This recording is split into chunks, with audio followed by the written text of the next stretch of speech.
Welcome, welcome, welcome. I am your Polkadot Specialist Var, and today we're going to cover the Omnipool and the H2O Coin. So if you like this particular episode, please like and subscribe. It'd be highly appreciated. So the reason why I wanted to cover this particular topic of the Omnipool and the H2O coin. These are specific things that differentiate hydration, which is Polkadot's decentralized finance hub, where a lot of trades happen. So I wanted to kind of go over the unique features of hydration, specifically the H2O coin and the Omnipool, on what makes hydration that next level technology that is built on Polkadot. So let's get into this a little bit. So let's start with what is the H2O coin. So the H2O coin is pretty much a index fund of all the top Polkadot coins that have been vetted within the Omnipool. So what is the Omnipool? So let's talk about what the Omnipool is. Let's start with what a regular liquidity pool would be on other decentralized DEXs, decentralized exchanges. So generally, the way it would work is you would have two assets. So let's say the US dollar. So in crypto, that'd be a USDC or USDT or DAI. These are equivalent of a US dollar. And then you have another asset, let's say Polkadot. And then what you do is, say for instance, you wanted to be able to put these particular assets up and provide funds that people can trade between. Okay, so this is the classic way of providing liquidity. So let's say you put $1,000 of US dollars on one side, and on the other side you would put another $1,000 of Polkadot, and you would have those funds up there, and people would trade between the different pools of money, pools of assets.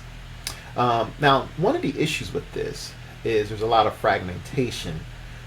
Pretty much there is a lot of different pools within all of crypto, and there's only so much money in crypto, and not all the money is being provided for liquidity.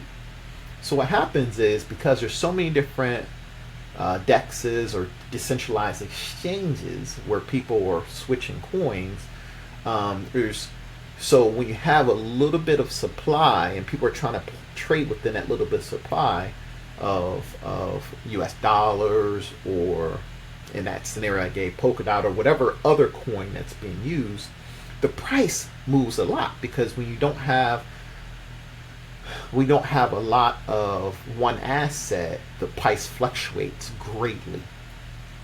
And that's one of the issues when it comes to buying on a decentralized exchange. They call it an AMM, which is automated market maker.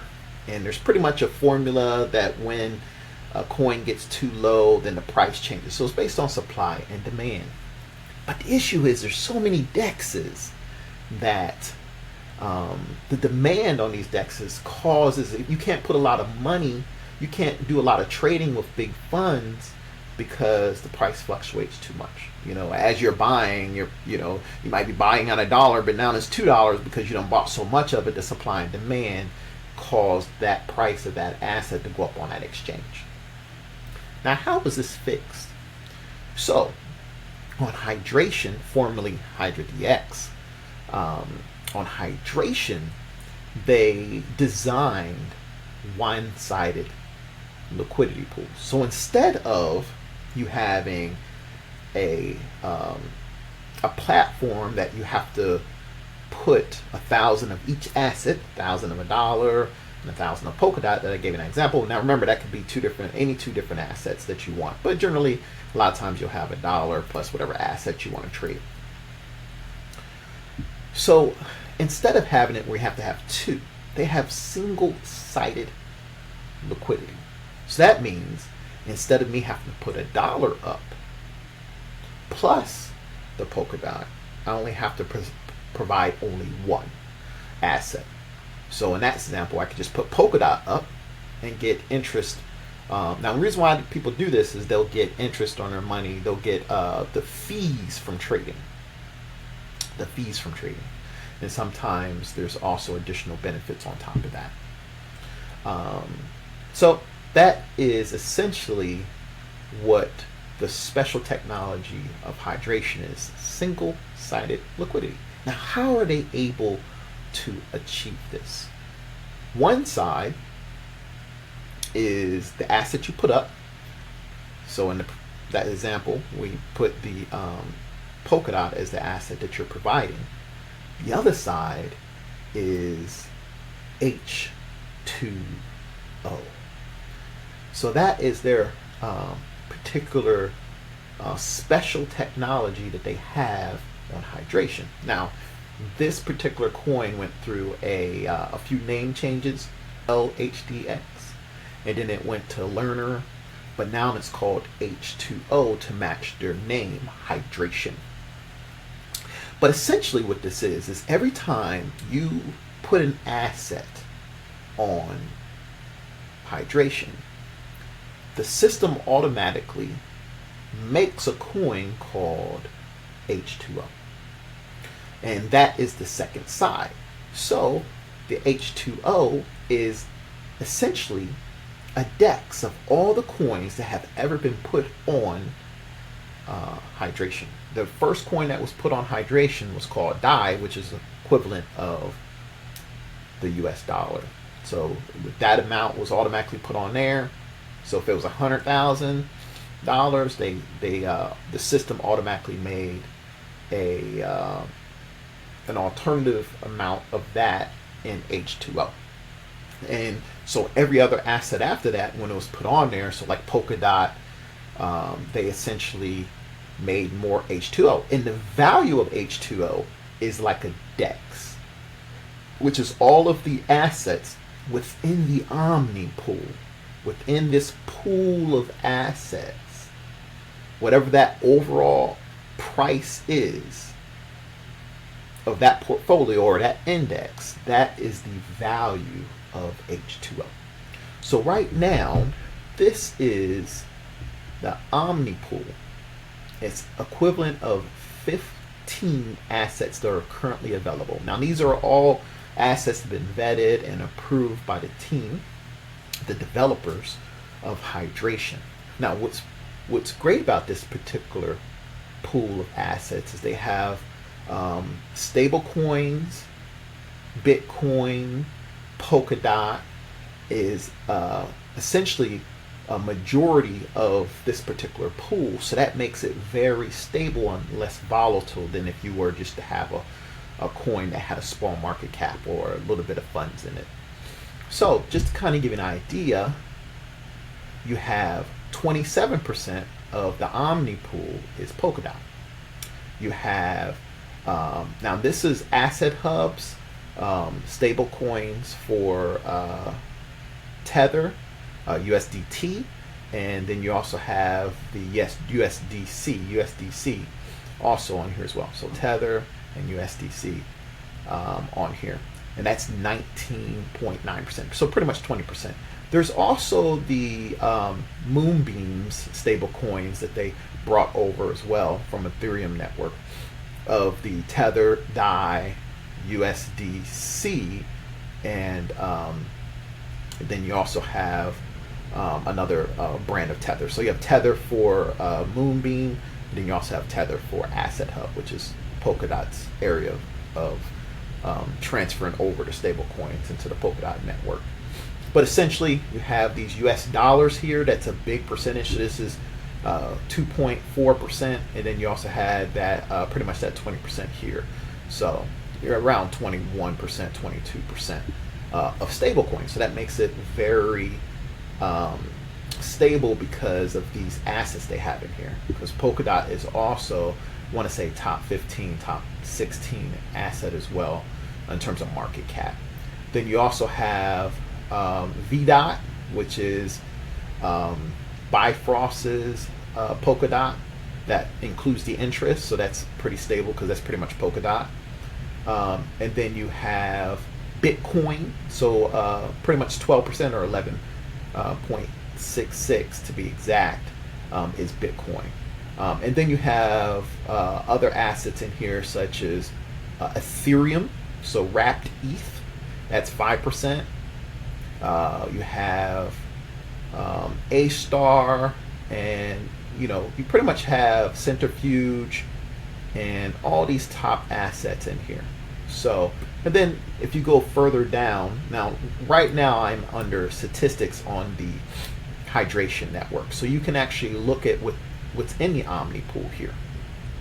Now, so these are all the different assets here, and there's millions and millions of dollars in here. So right now, the total value locked.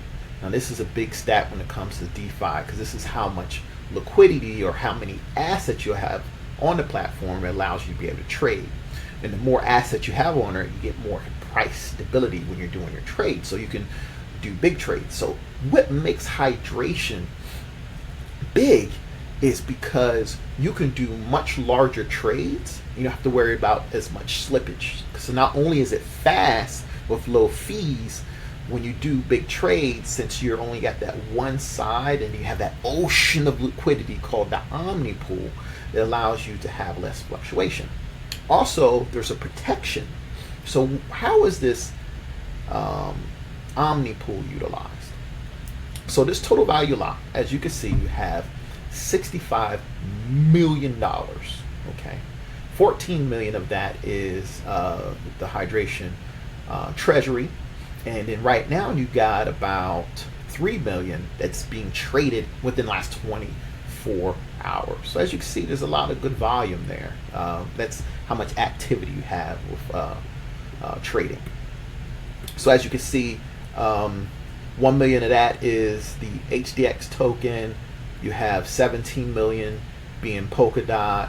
You have 13 million being the combination of the two stable coins with the USDT and the USDC. You have 9 million being VDOT, and then you have 7 million being Bitcoin, which is the interlaced Bitcoin, and then you have Moonbeam's Bitcoin. So as you can see, and then as you go down, you'll see more and more of the top coins within the Polkadot ecosystem. Now, the current value of H2O, and why H2O also is a great thing, is when you are providing liquidity and you're providing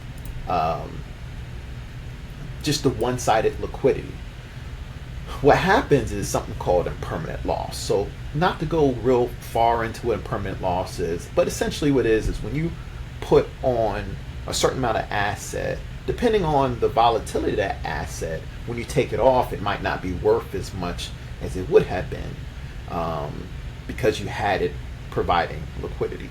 And that happens a lot, especially if you are on a platform that has a lot of volatility and your coin was the only coin on there and there wasn't a lot of asset in there, and you go to take it off, now it's worth less because you have people that have traded to acquire that asset, and it just got devalued. So one thing is, because this is one-sided, you have way more assets called H2O, because it's all of the coins on the platform creating that other side that allows there to be less fluctuation in the price. In addition to that, the system will actually give you H2O if there was a like a major unfair difference of you taking your coin off and what you would have received. So what they'll do is they'll actually pay you in H2O, and you'll see that as one of the assets that you can claim or that you'll see in your wallet. So the value right now of H2O, so this is all of the assets combined, almost like an index fund. The value of H2O, one H2O is essentially $40.50. Okay, so that's what I have right here. So I just looked at as if I were to do a trade. So one H2O is equivalent to USDT, which is equivalent to US dollar. And that's $40.50. It's pretty much one H2O. So if you get that, that's how much it is. Now that will go up and down because it's almost like an index fund. So as Polkadot and Bitcoin go up, the weight of that, the amount of that adjusts in this portfolio of assets, this index of assets will go up and down with the market based on the amounts of the assets that are making up this fund. So I really like it. You know, it's almost like right now you can't go and just buy H2O, and that'd be like almost buying an index fund. I think that is a feature that they may hopefully look into, because I do think it's a nice product overall to have as an index of the top assets on this particular platform. And so that'd be like, you know, getting a fund and of all the top assets, and you have some ability for your asset to go up with Bitcoin, Ethereum, Polkadot, you know, Centrifuge, A-Star, Fala, all these different assets. And then you'll have the stability of having a lot of, like I said, the Bitcoin, Ethereum, Polkadot, and the stable coins, which are the USDC and USDT. Since those are in there, you won't have major price fluctuations, but you still have the ability of your asset to appreciate with the market. So this is the H2O coin and the Omnipool. It's a great technology because it allows for people to be able to get involved in providing liquidity, providing assets, and now you don't have to have two sides. So if all I got is a bunch of Polkadot, that's all you got to put on there. All I got is a bunch of US dollars, you can put that on there. If all I have is A-Star, I can put that on there. All I have is Moonbeam with the Glimmer token, put it on there. You know, and you just got that one side. And then because of these protective mechanisms, when I'm going to take it off, there is some stuff that helps with them having this gigantic ocean of assets that helps if you're doing large trades. So there's other things that helps with trading on this platform. I mostly wanted to cover how the H2O coin helps, but they have other things too, such as, you know, you can break up your trade. They have it where they could do split trades. You can also do dollar cost averaging. So if you have like $20,000 and you don't want to just, you know, do one big trade, you want to do it every hour or over a period of time, you can do that. And when that happens, that protects you against price fluctuations. So I am your Polkadot Specialist VAR. I appreciate you listening to this particular episode. If you like this episode, please like and subscribe. It would be highly, highly appreciated. God bless.